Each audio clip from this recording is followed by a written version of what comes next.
Hari ini aku nak cerita pasal seorang wanita. Bukan calang-calang ya. Dia ini digelar The Witch of Wall Street.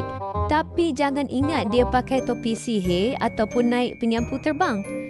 Tak, tapi dia punya kedekut tu boleh buat orang yang sihat jadi sakit. Ini Hetty Green.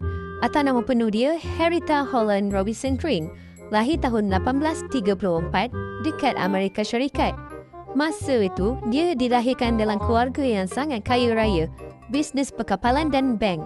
Bila mak ayah Hetty ini meninggal, Hetty mewarisi semua harta berjuta-juta dolar. Dengan duit yang banyak ni, dia menjadi seorang pelabur yang sangat handal dan dia pakar dalam ekonomi. Jadi duit dia berganda-ganda lebih banyak. Memang bijak kan? Tapi, yang membuatkan dia menjadi legend ni bukanlah sebab dia pandai meniaga saja, tapi sebabkan dia terlalu kedekut sampai tak masuk akal. Contohnya, dia menjahit seluar dalam dia ketika dia berusia 16 tahun dan tidak lagi menukarnya atau membeli yang baru sehinggalah hari kematiannya. Baju dia satu je, warna hitam, pakai sampai benang nak tercabut baru dia tukar. Makan, dia cari roti basi dengan harga lelong. Rumah tak guna heater walaupun tengah salji sebab nak jimat elektrik. Kalau ada anugerah ratu kedekut dunia, Hetty menang setiap tahun. Tak payah undi. Yang paling tak boleh diterima akal, Hetty ni dia ada anak lelaki. Si Ned, dia cedera pada kaki semasa kecil. Tapi Hetty dia dengan gaya dia yang super jimat dan kedekut tu, dia tolak rawatan hospital.